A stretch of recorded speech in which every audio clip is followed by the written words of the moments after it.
Hey guys, this is Aditya Raj Gupta and आज की video में मैं कोई कोर्स नहीं लेके आया हूँ। मैं आज ऐसे 10 वेज डिस्कस करने वाला हूँ जो कि आपको एक बेटर वेब डेवलपर में कन्वर्ट कर देगा। यानी बेटर वेब डेवलपर अगर आपको बनना है, एक अच्छे वेब डेवलपर की इंडिया में बहुत कमी रहती है, तो आपको क्या क्या चीज़ें ऑप्ट करनी चाहिए as a professional web developer मैं आपको बता दूंगा आज की। मतलब आपको एक डेवलपर साइट पे जाना है तो आपको क्या क्या चीज़ें बेस्ट वेब डेवलपर के लिए चाहिए होती है। तो जिसमें सबसे पहली चीज़ आती है मास्टर द फंडामेंटल्स। तो आपको फंडामेंटल्स मास्टर करना होता है, मतलब बेसिक्स आपको सब चीज़ों के पता होने चाहिए। जैसे कि मान लेते हैं हम फ्रंट एंड डेवलपमेंट में जाते हैं तो वहाँ पे आपको HTML के बारे में पता होना चाहिए। अब ऐसा नहीं है कि यार HTML को उठा लिया तो 2 साल उसको ही करने बैठ गए, इतना भी मास्टर मत कर लेना। मतलब HTML के पूरे टॉपिक्स आपको बेसिक्स कवर होना चाहिए। फिर CSS पे आते हैं, CSS के बेसिक्स आपको कवर होने चाहिए। आपको पता होना चाहिए कि CSS में प्री प्रोसेसर्स भी होते हैं, CSS को हम ग्रिड सिस्टम होता है, हमारा फ्लैक्स बॉक्स होता है CSS में, और सारी चीज़ें भी आती है CSS में। तो और मीडिया क्वेरीज और मतलब CSS में सारी चीज़ें आपको पता होनी चाहिए। यही इसे कहते हैं कि मास्टर द फंडामेंटल्स। ऐसा नहीं है कि CSS को पूरे 2 साल उठा के बैठ गए उसी में मास्टरी करने हैं, तो ऐसा बिल्कुल नहीं होता। फिर आता है जावास्क्रिप्ट। जावास्क्रिप्ट को उठा लिया, उसमें कॉन्सेप्ट जान लिया हमें, कैसे gate element by ID and all, मतलब सारी चीज़ें कैसे वर्क करती है, फंक्शन जावास्क्रिप्ट कहाँ कहाँ यूज़ होती है, मीडिया क्वेरीज में यूज़ कर सकते हैं कि नहीं कर सकते, और कैसे यूज़ कर सकते हैं उसको। तो ये सारी चीज़ें। और फिर आता है वहाँ पर रिएक्ट, जैसे कि फ्रंट एंड डेवलपमेंट में आते हैं ना सारी चीज़ें, तो इसलिए मैं डिस्कस कर रहा हूँ। तो रिएक्ट में भी थोड़े फंडामेंटल्स जान लिए अपने, थोड़े नहीं मतलब फंडामेंटल्स तो जानने पड़ेंगे रिएक्ट में आपको। और वो सारी चीज़ें ईजी होती है, आगे लेवल बढ़ता रहता है तो ईजी ही हो जाती है। ऐसा कुछ नहीं होता कि वो मतलब बहुत टफ लेवल पे जाती है। तो आपको सिंपल मैं ये बता रहा हूँ कि फंडामेंटल्स मास्टर करना आना चाहिए। तो simply you have to master the fundamentals of every concept you are learning to becoming a developer। तो आपको डेवलपर बनने के लिए सारे कॉन्सेप्ट्स को मास्टर करना पड़ेगा ही पड़ेगा। नहीं तो यार अगर हम जॉब्स भी लेने चाहेंगे ना, तो हमें अगर फंडामेंटल्स नहीं पता तो हम कुछ नहीं कर पाएंगे। मान लो जॉब्स या फिर प्लेसमेंट में अगर हम बैठते हैं, फंडामेंटल्स के बारे में जानकारी नहीं है, और प्लेसमेंट और जॉब वाले क्या मांगते हैं, हम इनसे नॉलेज ही मांगते हैं ना। और वो क्या पूछते हैं, कुछ मास्टरी कंटेंट नहीं पूछते कि मतलब कुछ ऐसा पूछ लिया, वो रॉकेट साइंस पूछ लिया, ऐसा कुछ नहीं पूछते। वो फंडामेंटल्स में चीज़ें पूछते हैं। तो सारी चीज़ें हमारी फंडामेंटल्स में ही छुपी होती है। आगे बढ़ते हैं और सेकंड नंबर पे आता है कोड ऑलमोस्ट एवरीडे। तो आपको कोडिंग हमेशा लगभग रोज करनी चाहिए। अब इसका मतलब ये नहीं है कि एक हफ्ते में 7 दिन होते हैं तो मतलब 7 ही दिन करें। मैंने बोला कोड ऑलमोस्ट एवरीडे, लगभग एक वीक में अगर आप 5 to 6 डे कोडिंग करेंगे ना, वो कि फुल डिटर्मिनेशन से कि मेरे को आज मतलब डेली बेसिस पे हम इतना मान लिया हमने टाइमिंग कि हम इतने कोडिंग करेंगे, तो इतना मतलब करना ही है हमें। तो इसे कहते हैं कोड ऑलमोस्ट एवरीडे। और इससे क्या होता है कि आपकी इफिशिएंसी बनती है कि आपको आदत पड़ चुकी है अब कोडिंग की, और आपको कुछ भी कोई भी चीज़ नहीं रोक सकती कोडिंग करने में, डेवलपर बनने में। तो इससे क्या होता है कि आपका टाइम भी लगा रहता है कोडिंग वाली चीज़ों में, आप चीज़ों को भूलते भी नहीं हो। और ज़्यादा नहीं यार, हफ्ते में सिर्फ 5 से 6 दिन, अगेन बोल रहा हूँ मैं, आपको कोडिंग करनी होती है। अगर आप 5 से 6 दिन नहीं कर पाते कोई नहीं, 4 से 5 दिन करिए, बट करना है आपको। और आगे बढ़ते हैं, थर्ड नंबर पर आता है प्रैक्टिस एल्गोरिथम्स। कोडिंग तो आप कर ही रहे हैं, साथ ही साथ हमें एल्गोरिथम्स की भी प्रैक्टिस करनी पड़ेगी। मतलब एल्गोरिथम क्या होता है, steps to define a code in an human understandable language. तो हमें एल्गोरिथम्स की भी प्रैक्टिस करनी है ताकि हम उसे जस्टिफाई कर सके अपने कोड को। अगर हम डेवलपर साइड पे हैं तो हमें बता सकें कि हमने क्या क्या चीज़ें लिखी है। कॉमेंट्स डाल के हम लिख सकते हैं ना वहाँ पे क्या क्या चीज़ें लिखी है। तो और एल्गोरिथम लिखने किसने बोल दिया हमें, तो कैसे करेंगे हम। तो हमें एल्गोरिथम्स भी प्रैक्टिस करनी है ऑन डेली बेसिस। मतलब जितनी दिन हम कोडिंग करेंगे उतने दिन हमें उसकी प्रैक्टिस भी करनी है। और प्रैक्टिस के लिए यार बहुत सारी वेबसाइट्स आती है, जैसे कि गीक्स फॉर गीक्स आती है। अब यहाँ पे मैं इसका कोई पेड प्रमोशन नहीं कर रहा हूँ, बट बस मैं आपको नॉलेज के लिए बता रहा हूँ। गीक्स फॉर गीक्स एक बेस्ट वेबसाइट है इन सारी मतलब कोडिंग रिलेटेड प्रैक्टिसेस के लिए। फिर आगे बढ़ते हैं और नेक्स्ट पे आता है लर्न ऑन रेगुलर बेसिस। तो आपको रेगुलर बेसिस पे लर्निंग भी करनी है। ऐसा नहीं है कि आप प्रैक्टिस ही कर रहे हैं सिर्फ, आपको नई नई चीज़ें भी लर्न करनी है, तभी तो आप आगे प्रैक्टिस कर पाएंगे। और इन चीज़ों को लर्न करने के साथ साथ आप जब इसको प्रैक्टिस करेंगे तो आपकी डेवलपमेंट स्किल्स और भी बढ़ेगी, जो कि आपको एक डेवलपर बनने में अच्छी तरीके से मदद करेगी। एंड नेक्स्ट नंबर पे आता है चैलेंज योरसेल्फ। आपको किसी से भी कंपटीशन करने की जरूरत नहीं है यार, आप खुद को ही चैलेंज कर सकते हो और डेवलपमेंट आपको खुद ब खुद दिख जाएगा कि आपने कितना डेवलपमेंट करा। पहले आप 0 पे थे, फिर आप धीरे धीरे हाफ पे आए होंगे, फिर 1 पे आए होंगे। बट जब आप खुद को चैलेंज करते रहेंगे ना, तो आपकी साइकिल ऐसे धीरे धीरे बढ़ेगी और वहाँ पे आप 10 पे पहुँचने ही वाले होंगे, और पहुँच भी चुके होंगे बहुत से लोग। तो आप खुद को चैलेंज करिए, अपने से ज़्यादा चैलेंजेबल कोई हो ही नहीं सकता। चैलेंज कैसे कर सकते हैं, हम अपना रिकॉर्ड तोड़ सकते हैं और नई नई चीज़ें सीख सकते हैं और उसमें हम डेवलपमेंट करके और चीज़ों को हम और डेवलप कर सकते हैं। जैसे कि मान लेते हैं कि मैंने ये ट्यूटोरियल देखा, अब यार आप कह रहे हो कि आदित्य सर मुझे ये वाली बात तो समझ नहीं आई कि चैलेंज योरसेल्फ कैसे वर्क करता है। तो सबसे सिंपल बात है, मान लेते हैं आपने मेरी एक वीडियो देखी कि HTML CSS वाली मेरी एक वीडियो है, उसमें मैंने एक जिम वेबसाइट बना रखी है, वो जिम वेबसाइट बना दी मैंने, उसमें मैंने एक सिंपल फॉर्म बना रखा है, बैकग्राउंड लगा रखा है, ये सब लगा रखा है, बट उसमें मैंने कॉन्टैक्ट का पेज नहीं बनाया, उसमें मैंने अबाउट का पेज नहीं बनाया। तो आपने इतनी सारी चीज़ें अभी तक तो सीख ली होगी अगर आप मेरी वीडियोस को फॉलो कर रहे हो कि आप ये सब चीज़ें अलग अलग क्रिएट कर सको और एक्सटर्नली मेरी फाइल्स को लिंक कर सको, तो आप वहाँ पे ये चीज़ें कर सकते हो ना। ये आपके लिए एक चैलेंज हो गया।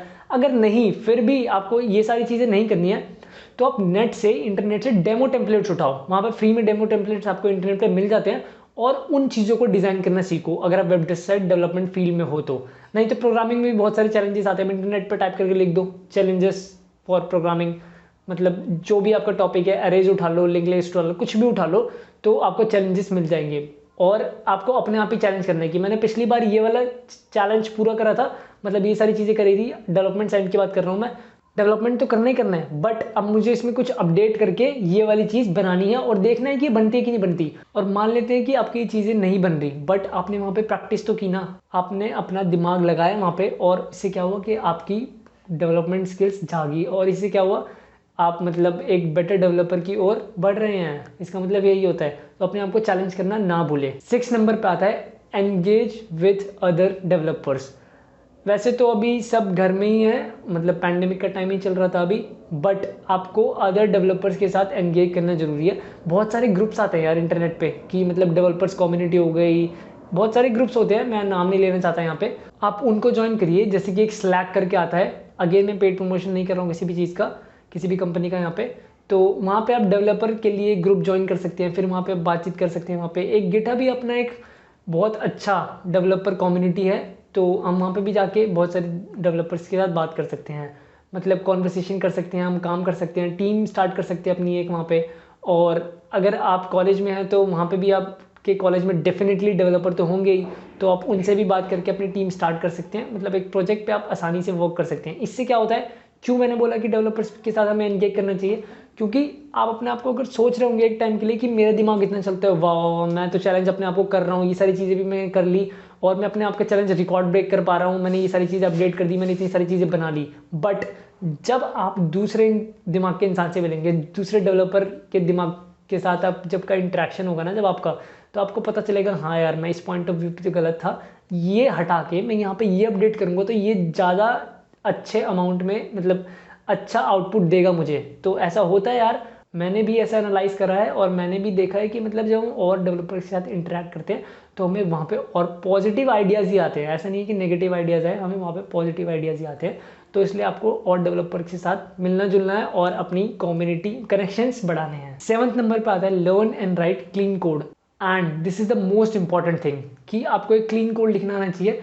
मान लेते हैं अगर आप प्रोजेक्ट पे काम कर रहे हैं, अभी मैंने डेवलपर्स की बात की थी, आपका इंटरेक्शन उनसे होगा, कैसे होगा, वो आपको जानते नहीं आप कौन है, XYZ नाम के बंदे हैं आप, वो आपका कोड देख के आपको जानेंगे ना। मान लेते गिटहब भी हम यूज़ कर रहे हैं तो आपको कोड देख के आपको जानेंगे, और कोड कैसा होना चाहिए, नीट एंड क्लीन कोड होना चाहिए। मतलब हमें, जैसे मैंने एल्गोरिथम्स वाली बात भी अभी डिस्कस करी थी, तो हमें कमेंट्स डाल के वहाँ पे नीटली एंड क्लीनली डिफाइन करना है कि मैंने किस चीज़ के लिए डिफाइन करा है, कुछ स्पेसेस डाल के हमें अच्छे से उसको दिखाना है कोड को। ऐसा नहीं है कि मतलब हमें सजाना है, उसे बैठ के सजाना नहीं है, बट हमें साथ ही साथ कमेंट्स से वहाँ पे कुछ बता देना है कि मैंने इस चीज़ के लिए लाइन बनाई थी, मैंने इस चीज़ के लिए लाइन बनाई है। फिर हमने कमेंट्स डाल के, मतलब कुछ नया पार्ट स्टार्ट कर रहे हैं तो हम वहाँ पे लिख देते हैं कमेंट डाल के। जैसे कि मैं अपनी वीडियोज़ में ट्यूटोरियल्स में क्या करता रहता हूँ, जब आपको नोट्स देने होते हैं आपके रेफरेंस के लिए, मैं जैसे कि मैंने टाइप कन्वर्जन स्टार्ट करी तो मैं ऊपर कमेंट्स डाल के लिख देता हूँ कि टाइप कन्वर्जन इन जावास्क्रिप्ट, और टाइप क्वेश्चन स्टार्ट किया तो वहाँ पे लिख देता हूँ type question in JavaScript, data type start किया। तो ऐसे ही आपको भी नीट एंड क्लीन कोड लिखना है। और नीट एंड क्लीन कोड के स्टेप्स की अगर वीडियो आप बोलेंगे, कमेंट सेक्शन में बोलेंगे, तो मैं आपके लिए एक सेपरेट वीडियो ला दूंगा उसके लिए, नहीं तो आप गूगल भी कर सकते हैं, आपको वहाँ पे आसानी से इसका आंसर मिल जाएगा। अब नेक्स्ट नंबर पे आता है जो कि एक मतलब थोड़ा वियर्ड भी लगेगा आपको, बट ऐसा कर सकते हैं हम, तो रीड अदर पीपल्स कोड। जैसे कि हम गिटहब पे उठा लेते हैं और उन्होंने क्या डेवलप कर रखा है, उनके कोड को हम पढ़ सकते हैं। मतलब गिटहब पे बहुत सारी क्वेरीज लोग सॉल्व कर दे रहे हैं ना ऑलरेडी, जैसे कि रिक्वेस्ट पे पुल करते हैं फिर वापस मर्ज कर देते हैं, तो जो रिक्वेस्ट वो मर्ज करते हैं, कुछ ने तो सॉल्व कर ही दी होती है और जो नहीं कर पाते वो तो मर्ज ही नहीं करते, कोई नहीं। बट जिन्होंने सॉल्व करी है और आपको लगता है कि मैं ये सॉल्व कर सकता हूँ, बट आपको लगा कि मैं नहीं सॉल्व कर सकता हूँ, बट आपसे सॉल्व नहीं हुई, बट औरों ने तो कर दी ना उस चीज़ को सॉल्व, तो आप उनके कोड देख सकते हैं कि उन्होंने इस चीज़ को कैसे करा। ठीक है, गिटहब का नहीं लेते एग्जाम्पल, और भी ले लेते हैं। जैसे कि आप और प्लेटफॉर्म्स पे जा रहे हो, जैसे कि मान लेते हैं हम प्रोग्रामिंग में जा रहे हैं और कोड शेफ पे जा रहे हैं, तो क्या हो रहा है कि एक क्वेश्चन है वो आपको आ रहा है, थोड़ा बहुत आ रहा है, या फिर मान लेते नहीं भी आ रहा, तो वहाँ पे सॉल्यूशंस पड़े होते हैं, कोड शेफ पे भी सॉल्यूशंस पड़े होते हैं। तो वहाँ पे आप जाके औरों के कोड को देखिए यार कि उन्होंने इसमें क्या कॉन्सेप्ट लगाया है ऐसा कि जो आपको पता नहीं चल पा रहा। अगर आपको वो कॉन्सेप्ट आता है तो वेल एंड गुड है, आपको वहाँ पे पता चल जाएगा कि ये थी चीज़ें, आप वहाँ पे नहीं यूज़ कर पा रहे थे, अब आपको पता चल गया। बट अगर आपने कॉन्सेप्ट नहीं पढ़ा है तो आपको वहाँ पे ये भी पता चल जाएगा कि इसमें ये कॉन्सेप्ट लगेगा इस क्वेश्चन में और इस कॉन्सेप्ट को मुझे पढ़ना है। फिर आपका क्या होगा, वहाँ पे नॉलेज और बढ़ेगी, आप उस कॉन्सेप्ट में जाएंगे, घुसेंगे उसमें, फिर आप उसको यूज़ करेंगे तो आपकी नॉलेज बढ़ेगी। इसमें खुद ही सोच रहे हो यार, खुद ही करके भी देखना, सोचना नहीं है यार, करके भी देखना है। तो थोड़ा वियर्ड लगता है ये कि मतलब और दूसरों के कोड क्यों पढ़े, हम खुद ही प्रैक्टिस कर लेंगे। नहीं यार, हमें दूसरों के कोड पढ़ने से ये पता चलता है कि उनकी मेंटालिटी क्या वर्क करती है, और मतलब दुनिया में हर तरीके के लोग होते हैं। तो मतलब और लोगों के ओपिनियंस जानने के लिए कि कौन कैसे किस कोड में क्या, मतलब 3-4 तो आप देख ही सकते हो, ज़्यादा नहीं तो 3-4 लोगों का तो देख ही सकते हो। और ये बात ध्यान रखना कि कोई भी बंदा जिनका भी आप देखोगे ना, अपने दोस्तों का मत देखना बस, कोई भी बंदा आपकी मेंटालिटी से नहीं चल रहा होगा। सब ने अलग ही कुछ कॉन्सेप्ट्स यूज़ करे होंगे, किसी ने फंक्शंस यूज़ करा होगा किसी भी चीज़ में, किसी ने बिना फंक्शंस के ही कर दिया होगा। वाह वाह, और बढ़िया, प्रो बंदे होते हैं बहुत, तो ऐसे करना चाहिए। और नेक्स्ट नंबर पे आता है गिटहब के बारे में, यानी कंट्रीब्यूट टू ओपन सोर्स। हमें ओपन सोर्स में कंट्रीब्यूशन करना चाहिए। इससे क्या पता चलता है, जैसे कि हम प्लेसमेंट में भी बैठने वाले होते हैं, तो इससे ये हमारे प्रेजेंस ये बनाता है कि ये बंदा एक एक्टिव कोडर है। मान लेते हो आप ही एक ओपन सोर्स कंट्रीब्यूटर हो, तो इससे आपको ये भी फायदा होता है कि जैसे कि ओपन सोर्स कंट्रीब्यूटर को ना जीसॉक में ले लेते हैं। जीसॉक क्या होता है, गूगल समर ऑफ कोड, इसके बारे में एक सेपरेट वीडियो ला दूंगा अगर आप बोलोगे तो। बट ये अगर आपके रिज्यूमे में आ जाता है कि आपने जीसॉक क्लियर कर रखा है ना, तो आपका रिज्यूमे तो मतलब लगभग सिलेक्टेड ही है। आपको कॉल आता है यार कंपनी से, गूगल से, कि आप क्या इंटर्नशिप करना चाहते हैं, क्या प्लेसमेंट लेने चाहते हैं, ऐसे ऐसे, मतलब ठीक है वो कुछ ज़्यादा ही हो जाएगा वहाँ पे। तो आपको कोड ओपन सोर्स में कंट्रीब्यूशन करना चाहिए। अब ऐसा नहीं है कि आपने इनिशियली स्टार्ट कर दिया तो आपको फिर जीसॉक में ले लेंगे, ऐसा नहीं है। वहाँ पे कुछ क्राइटेरियाज आपको फुलफिल करने पड़ते हैं। तो मेन बात क्या है, कंट्रीब्यूशन आपको करना चाहिए। वो कैसे करेंगे, तो बहुत सारी वीडियोस है इंटरनेट पे, बहुत सारे ट्यूटोरियल्स हैं, अगर बोलोगे तो मैं भी बना दूंगा। और बहुत सारी गाइड्स भी है कि हमें मतलब गिटहब पे कैसे कंट्रीब्यूट करते हैं। ओपन सोर्स गिटहब भी होता है, बहुत सारे और प्लेटफॉर्म भी होते हैं, बट गिटहब डेवलपर्स रिकमेंड करते हैं। तो वहाँ पे आप जाइए, कोड्स को देखिए, अगर आपसे डेवलप हो सकता है तो अपने कंप्यूटर में, मतलब लोकल कंप्यूटर में उसको आप डाउनलोड कर लीजिए, फिर वहाँ पे उसको सही करके वापस मर्ज कर दीजिए रिक्वेस्ट को, और फिर देखिए, मतलब ये सही ऐसे ही होता है, वर्क करता है।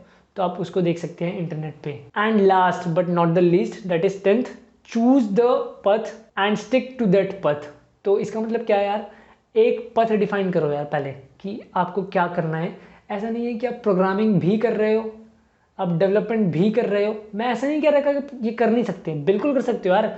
सबके दिमाग की मैं बात कर ही नहीं रहा यहाँ पे, आप कर सकते हो। बट ये सब करते समय ना, मतलब एक साथ ही आपने बहुत सारी मल्टी चीज़ें उठा ली है, जैसे कि आप प्रोग्रामिंग भी चल रही है, आपकी ऐप डेवलपमेंट भी चल रही है, वेबसाइट डेवलपमेंट भी चल रही है, तो वहाँ पे आपको चीज़ें जरूर कहीं ना कहीं कंफ्यूज करेगी।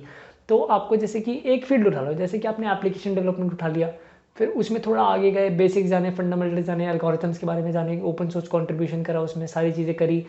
फिर देखा कि हमने एप्लीकेशन डेवलपमेंट में थोड़ी वेब डेवलपमेंट की नॉलेज चाहिए होती है, फिर वहाँ से थोड़ा वेब डेवलपमेंट में घुस गए। अब देखा कि वेब डेवलपमेंट अच्छा है यार, एप्लीकेशन डेवलपमेंट से वेब डेवलपमेंट मुझे अच्छा लग रहा है। हर बंदे की बात नहीं कर रहा, बहुतों को एप्लीकेशन डेवलपमेंट में ही जाना होता है। बट आपने देखा कि यार वेब डेवलपमेंट में जाना है, हाँ यार ठीक है। फिर वेब डेवलपमेंट सीखने के लिए हमें क्या क्या करना पड़ता है, कुछ एपीआई कॉन्सेप्ट जानने पड़ते हैं, डेटाबेस के कॉन्सेप्ट भी जान सकते हैं। फिर वहाँ से हम देख रहे हैं कि HTML CSS, ये तो ईजी है, HTML CSS ईजी है। फिर जावास्क्रिप्ट पे जंप कर जाते हैं, फिर जावास्क्रिप्ट देख ली, तो रिएक्ट के तो कोड्स ईजी होते हैं, एफिशिएंट भी होते हैं, और प्रोफेशनल वेब डेवलपर भी बनाते हैं हमें। तो हम एक वहाँ से क्या बन गए, फ्रंट एंड डेवलपर भी बनना है। तो मतलब आपको एक पथ चूज करना है अपने लिए, मेनली मैं ये कह रहा हूँ। एप्लीकेशन डेवलपमेंट नहीं लेना चाहते आप, प्रोग्रामिंग पढ़ना चाहते हैं, आप वेबसाइट डेवलपर बनना चाहते हैं, तो आप उसी में ही एफिशिएंसी लाएं। क्योंकि अगर आपकी मास्टरी एक चीज़ में है ना तो वो बेस्ट है, ना कि आपको थोड़ा थोड़ा ज्ञान है हर चीज़ों का। थोड़ा थोड़ा ज्ञान तो हमें ऐसे भी हो जाएगा, जैसे कि मैंने अभी आपको एक बताया application development to web development, और हम web development to application development में भी जा सकते हैं। जैसे कि रिएक्ट नेटिव, रिएक्ट सीख के फिर उस रिएक्ट नेटिव, वो तो अलग ही कॉन्सेप्ट हो गया, वीडियो से बाहर नहीं जाऊँगा मैं। तो ये मेरे को आपको बताना था कि सबसे मोस्ट इंपॉर्टेंट है ये, कि ये ऐसा ना हो कि आपने ये चीज़ें भी स्टार्ट कर रखी है, ये चीज़ें भी चल रही है आपकी, फिर ये चीज़ें भी चल रही है, उससे आपका क्या होगा, टाइम तो वेस्ट होगा ही होगा, आपको कंफ्यूज भी कर देगा और आपको टाइम टेबल बिल्कुल बिगाड़ देगा। फिर ना तो आप कोड कर पाएंगे, जो मैंने पहले सारी चीज़ डिस्कस करी है, ना आप एल्गोरिथम लिख पाएंगे, ना आप प्रैक्टिस कर पाएंगे, और ना आप कॉन्ट्रीब्यूट कर पाएंगे। तो ये सारी चीज़ें आपके समझने के लिए हैं। तो जाने से पहले मैं ये बता दूँ कि मैं ये सारी जानकारी आपको न्यूटन स्कूल की तरफ से प्रोवाइड कर पा रहा हूँ। Newton school is a platform which prepares you for career in tech. ये सिर्फ आपको ही नहीं, ऐसी वुमेन जिन्हें अपना करियर कोडिंग में बनाना है ना, ये उन्हें भी प्रिपेयर करता है। And those freshers who are generally looking for tech background, so वो भी अप्लाई कर सकते हैं न्यूटन स्कूल में।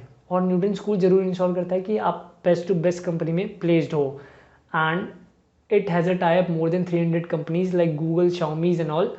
एंड और क्या, न्यूटन स्कूल के पे अंडर प्लेसमेंट स्कीम के तहत आपको कोई भी फी पे नहीं करनी है जब तक कि आपका पैकेज 5 लाख CTC से ऊपर नहीं लग जाता। ये सबसे अच्छी बात है यहाँ की। और न्यूटन स्कूल ने लर्निंग पर्पस के लिए अपना लॉन्च पैड भी निकाल रखा है, जिससे आप वहाँ पे जाके प्रैक्टिस कर सकते हैं, कोर्स परस्यू कर सकते हैं, जो कि फ्री ऑफ कॉस्ट वहाँ पे अवेलेबल है। तो जब आप लॉन्च पैड सेक्शन में जाएंगे, वहाँ पे ट्रैक्स, प्लेग्राउंड एंड कॉन्टेस्ट, वहाँ पे आपको 3 सेक्शन दिखेंगे। आपको लॉगिन और रजिस्ट्रेशन जो भी वहाँ पे मांगेगा वो सब करने के बाद आपको वहाँ पे 3 सेक्शन दिखेंगे। तो ट्रैक्स वाले में आपको सारे courses free of cost available होंगे, जो कि वुमेंस के लिए भी होंगे वहाँ पे, जैसे कि मैंने आपको पहले बताया अभी। और वहाँ पे प्लेग्राउंड सेक्शन में आपको प्रोजेक्ट क्रिएट कर सकते हैं अपना, और कॉन्टेस्ट सेक्शन में न्यूटन स्कूल के कॉन्टेस्ट होते रहते हैं, आप वहाँ पे जाकर उसको देख सकते हैं। तो यही जानकारी थी Newton school and it's launch pad के बारे में।